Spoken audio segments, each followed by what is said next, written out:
ver capítulo 5 de Nueva Vida en Cristo, y esto nos habla, el capítulo se llama Viviendo en el Espíritu Santo, y se divide en dos grandes partes.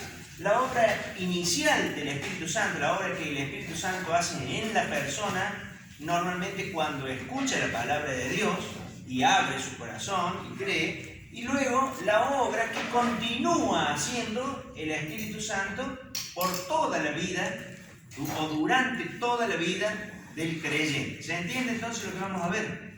Capítulo 5 es Viviendo en el Espíritu Santo. Y vamos a abrir nuestras Biblias en el Evangelio según San Juan.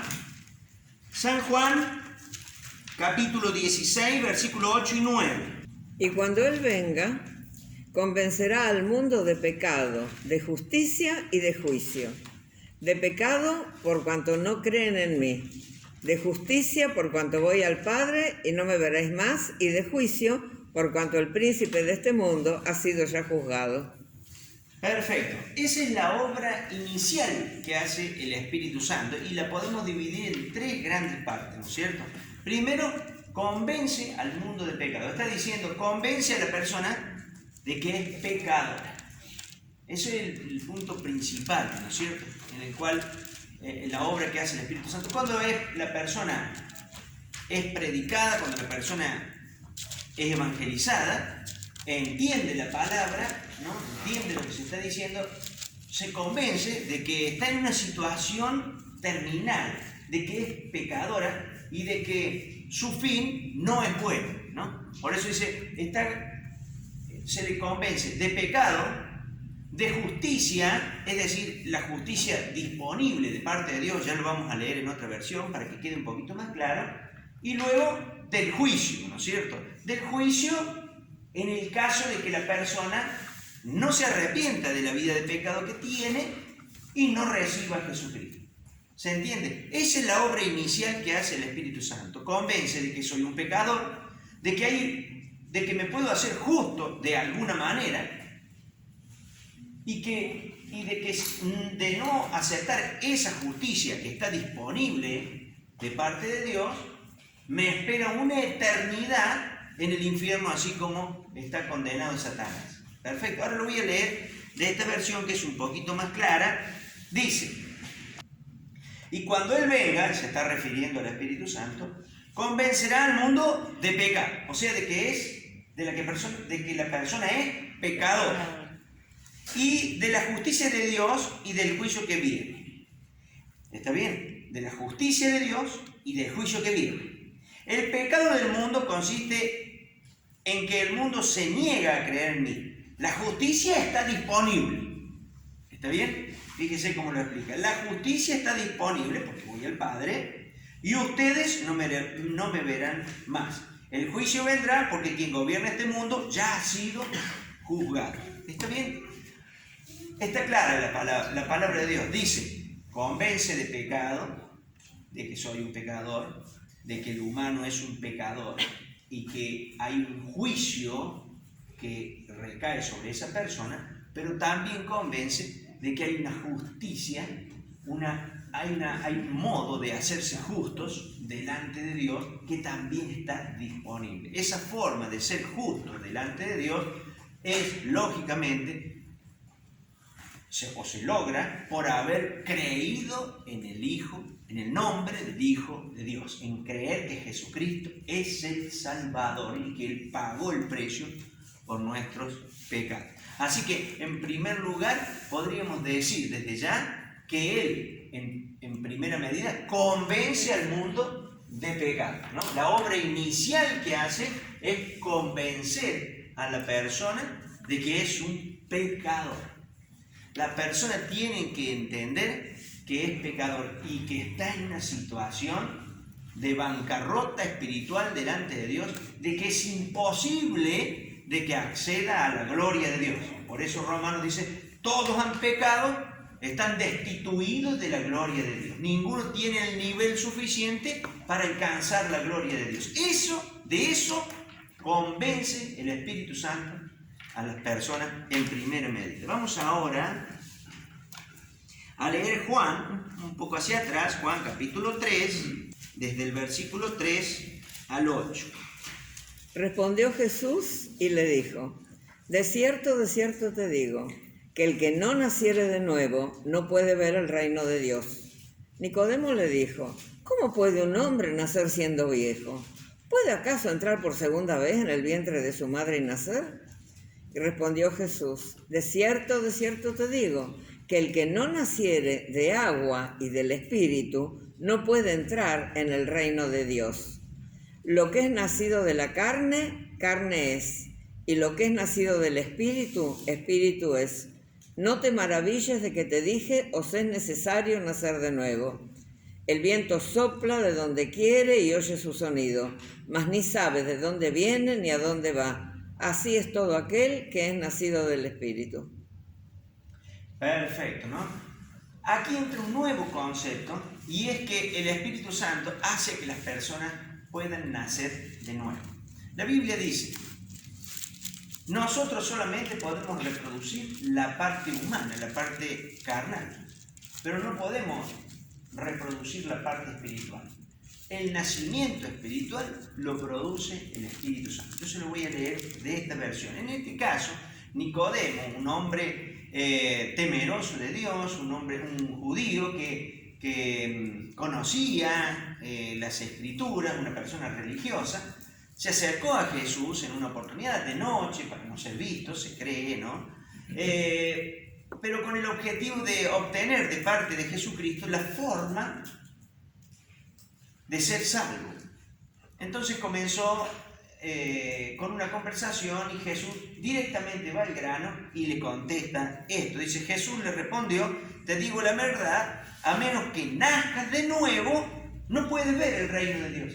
Es necesario nacer de nuevo. ¿Qué quiere decir? Exclamó Nicodemo, ¿cómo puede un hombre mayor volver al vientre de su madre y nacer de nuevo? Jesús le contestó, te digo la verdad, nadie puede entrar en el reino de Dios si no nace de agua y del Espíritu. El ser humano solo puede reproducir la vida humana. El ser humano solo puede reproducir la vida humana. Pero la vida espiritual nace del Espíritu Santo. Así que no te sorprendas cuando digo, tienes que nacer de nuevo.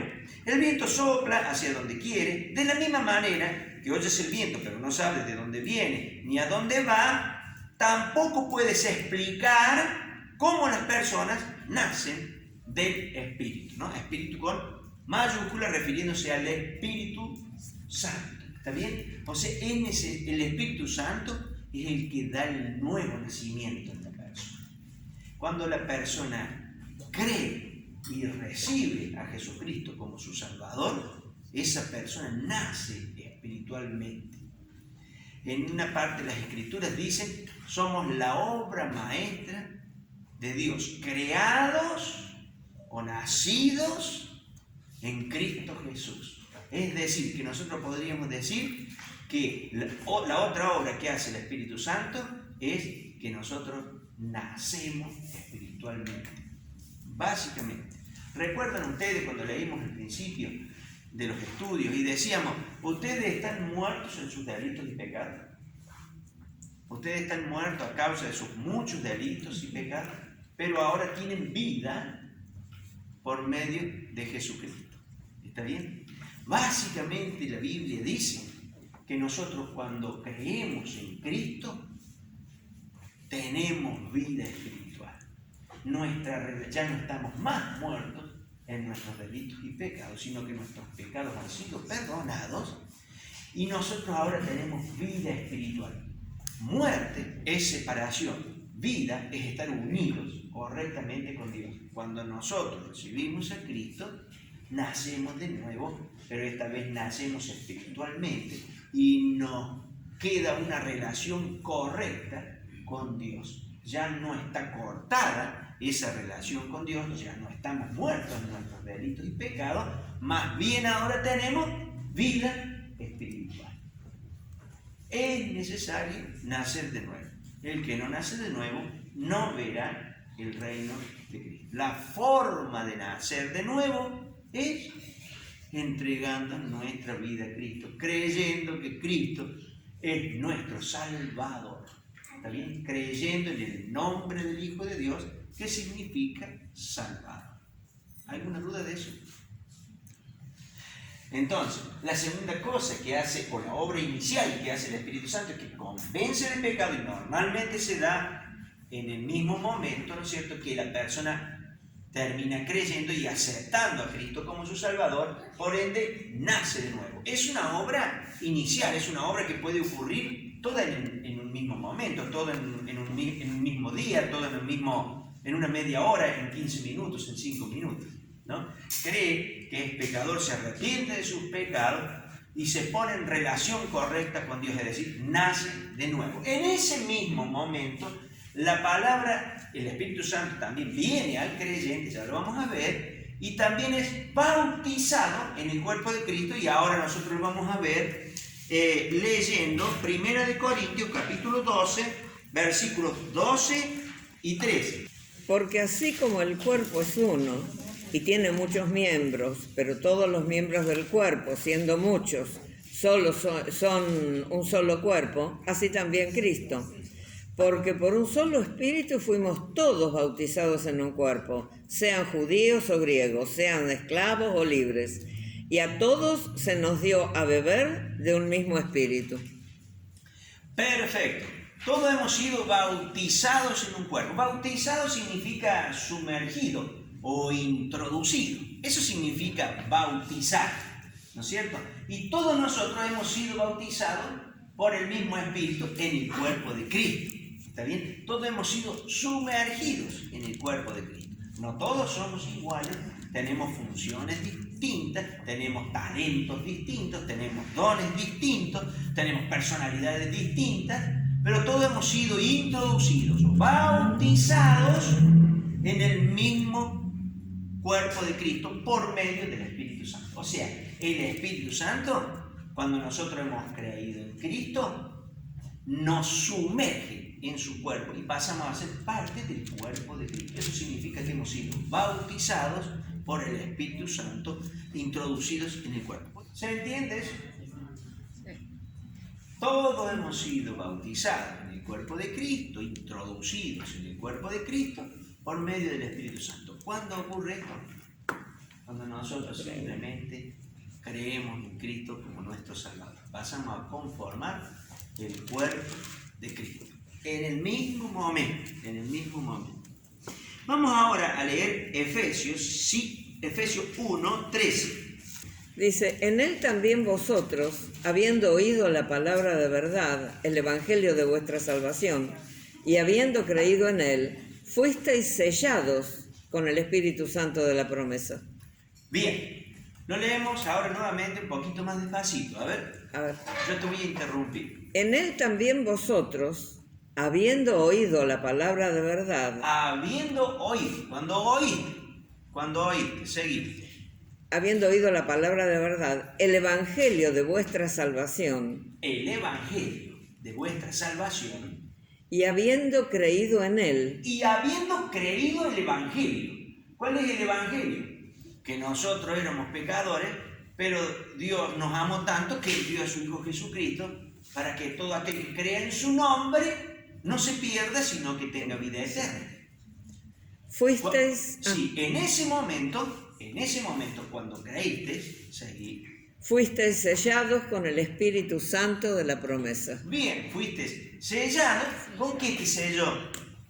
¿Con un sellito? ¿Te puso un clip en la oreja? No, te dio el Espíritu Santo. ¿Fuiste sellado con qué? Con el Espíritu Santo de la promesa. Con el Espíritu Santo. ¿Está bien? Acá hay que aclarar bastante. Hay denominaciones dentro de nuestra iglesia evangélica en que dicen, usted no ha recibido el Espíritu Santo, hermano. Y le dice, hermano, le dice, usted no ha recibido el Espíritu Santo. Por el hecho de que nunca ha hablado en lengua, por ejemplo. No tiene absolutamente nada que ver. ¿Qué dice ahí la palabra de Dios? Dice, cuando ustedes creyeron en el Evangelio, fueron sellados. En ese mismo momento, fueron sellados, fueron marcados por el Espíritu Santo. ¿No es cierto? Desde ese mismo momento. No hace falta hacer ninguna pirueta. En muchas denominaciones, a las personas que no hablan en lengua, se les dice que ellos aún no tienen el Espíritu Santo. Pero la Biblia dice que en el momento en que nosotros hemos creído en el Evangelio de nuestra salvación, hemos sido sellados con el Espíritu Santo. Entonces, no hay creyentes de distintas categorías dentro de la iglesia. Cualquiera que haya recibido a Cristo como su Salvador, tiene el Espíritu Santo en su corazón.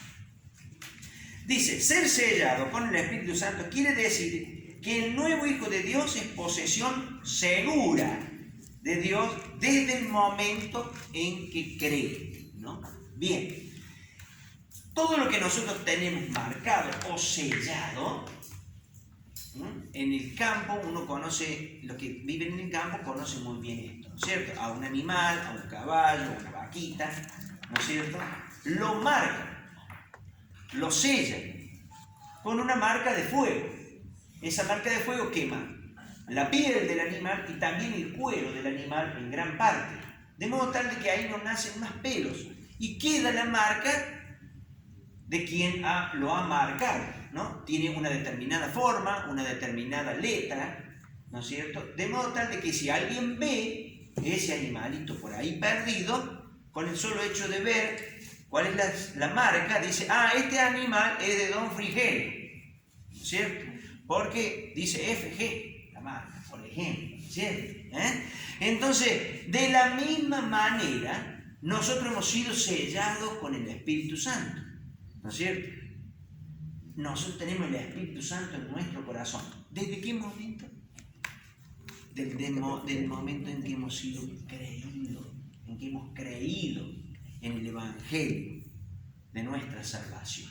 Desde ese momento hemos sido sellados con el Espíritu Santo. Vamos a leer ahora 1 Corintios 3:16. Dice, el cristiano es templo de Dios y el Espíritu Santo, ¿qué dice la Biblia que hace?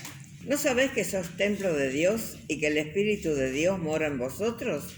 Si alguno destruyere el templo de Dios, Dios le destruirá a él, porque el templo de Dios, el cual sois vosotros, santo es. Bien, léeme por favor la primera partecita.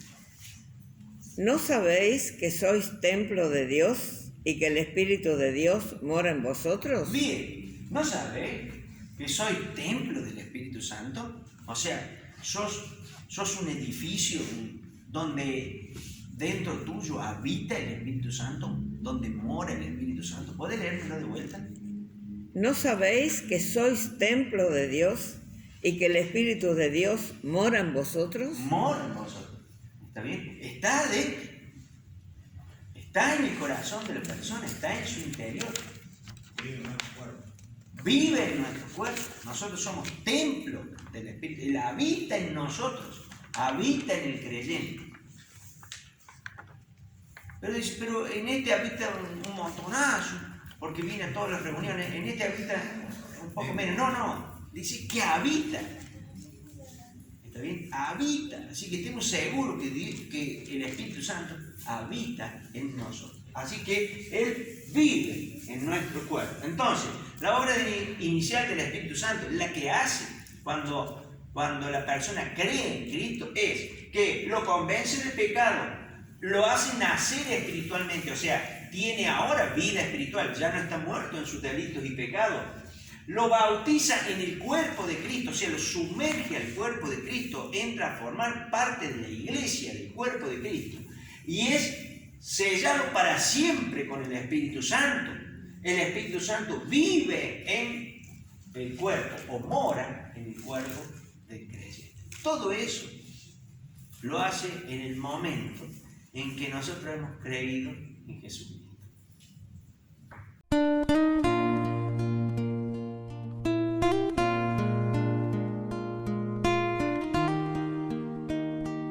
Bien, ahora vamos a la segunda parte, y es la obra que sigue haciendo el Espíritu Santo en la vida del creyente, pero esto es por toda la vida, ¿no es cierto? Por toda la vida del creyente. Y ahí leemos Juan 14, 26. Mas el Consolador, el Espíritu Santo, a quien el Padre enviará en mi nombre, Él os enseñará todas las cosas y os recordará todo lo que yo os he dicho. Perfecto. Básicamente, el Espíritu Santo nos da comprensión de las cosas que ha dicho Cristo en la palabra de Dios, o las que nosotros tenemos registradas en la palabra de Dios. Nos enseña todas las cosas. Mucha gente ha leído la Biblia. Yo una vez le pregunté a una mujer, a la que aprecio mucho, ¿has leído la Biblia? Sí, la leí toda. Pero ¿y? Nada de nada. No puede ser. No puede ser. ¿No entendió? Nada de nada. ¿No es cierto? El Espíritu Santo que está dentro de la persona le enseña la palabra de Dios. No puede, hay cosas, no se puede entender la palabra de Dios si no se tiene el Espíritu de Dios en la vida. El Espíritu Santo es el que nos enseña eso y lo hace en el creyente. El Espíritu Santo le da vida, le da color, nos da entendimiento sobre la palabra de Dios. ¿Se entiende? Bien.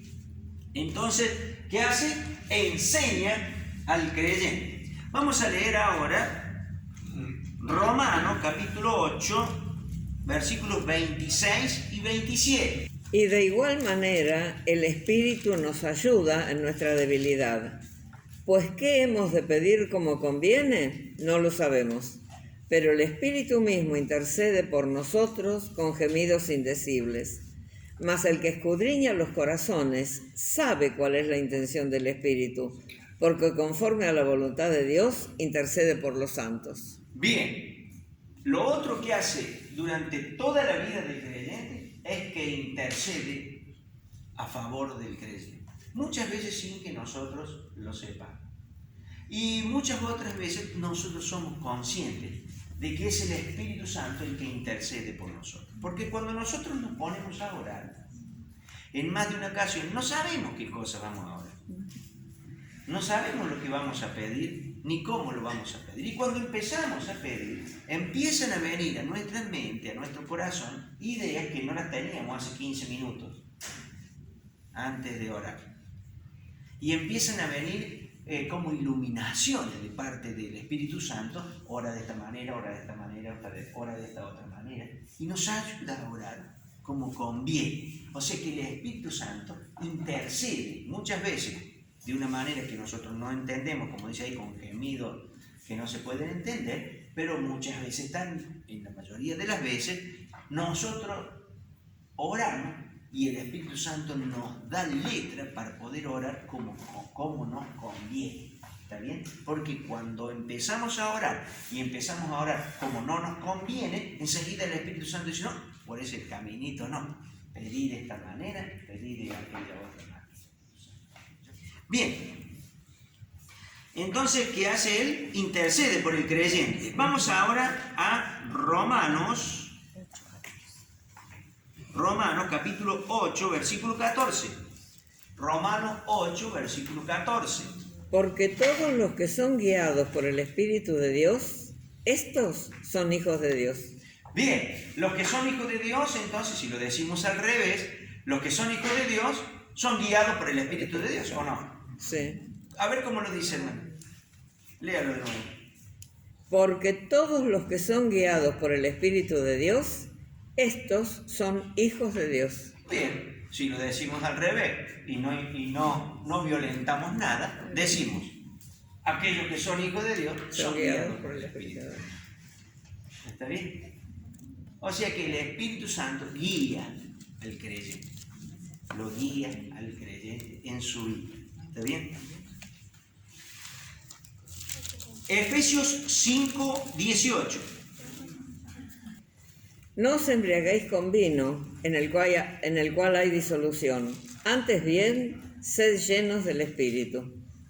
Bien, sean llenos del Espíritu Santo, sean completos por el Espíritu Santo, sean inundados por el Espíritu Santo, déjense guiar por el Espíritu Santo, dicho de otra manera.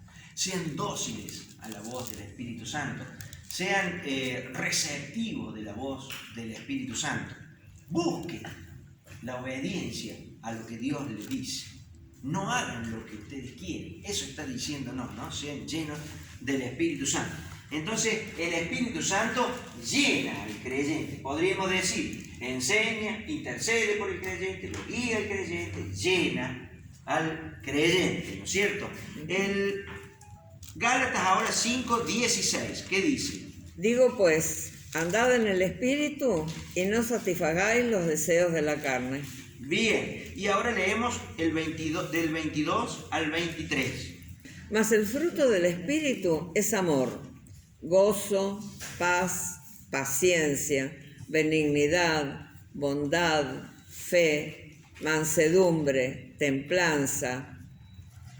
Contra tales cosas no hay ley. Bien, finalmente, la persona que deja que el Espíritu Santo gobierne en su vida, las obras se ven, las obras se manifiestan. Y ellas son paz, amor, paciencia, benignidad, gozo, templanza, mansedumbre. Dice que contra esas cosas no hay ley. Y claro que va a haber ley. Contra el amor no puede haber. Contra la paz no puede haber. Contra la benignidad tampoco. Contra la mansedumbre, contra el gozo. ¿Qué ley condenan esas cosas? Para nada, ¿cierto? Bueno, eso es fruto del Espíritu Santo en nosotros. Cuando nosotros somos guiados por el Espíritu Santo, cuando nosotros buscamos de Dios para ser llenos del Espíritu Santo de Dios, estar fervorosos en el Espíritu, en Dios, fervorosos en el Espíritu Santo, entonces los frutos son manifiestos. Y son estos: la paz, el amor, la paciencia, la benignidad, la templanza, la mansedumbre, el gozo, etcétera, etcétera, etcétera. Puede haber cristianos, ¿no es cierto? Y de hecho los hay, y son hijos de Dios, algo de lo que hablamos hace un rato, pero que no disfrutan de estas cosas, o que no tienen estas cosas. Es que no están buscando de Dios correctamente. Es que no obedecen a Dios en muchas cosas. Por ejemplo, hay que congregarse y prefieren ir a aprovechar un fin de semana largo y se van de viaje por ahí y por acá. Y el otro fin de semana me voy a visitar a tal o cual pariente, tampoco me congrego. Y como en la semana estoy ocupado, mira si voy a ir a un estudio bíblico. Entonces me aparto de las cosas, me enfrío. Empiezo a no escuchar la voz del Espíritu Santo que me está diciendo que haga estas cosas. ¿No es cierto? Entonces no hay fervor en él. Y las obras ya no son esas. Empieza a contagiarse del resto del mundo. Empieza a moldarse lo que es el mundo. Entonces todos están amargados porque aumentó la nafta, y ahí anda de atrás él también amargado porque aumentó la nafta. La nafta aumentó siempre, hermano. Yo era chiquito, y la nafta aumentaba. El pan también, siempre se han quejado de esas cosas y se han amargado mucho porque la nafta, y han dicho: yo no voy a cargar más nafta hasta que se le termine el tanque, pues tiene que cargar. ¿Qué va a hacer, no es cierto? Eso ha aumentado siempre. Injusticias habrá siempre, ¿no es cierto? Ahora, la palabra de Dios dice que los frutos del Espíritu son paz, amor, paciencia, benignidad, templanza, gozo. Cuando hay tristeza en nuestro corazón, nosotros debiéramos preguntarnos: ¿estoy buscando, estoy siendo ferviente en las cosas de Dios, estoy llenándome del Espíritu Santo de Dios en mi vida, o estoy flojito en las cosas de Dios? Me estoy congregando, tengo oración, tengo estudio bíblico.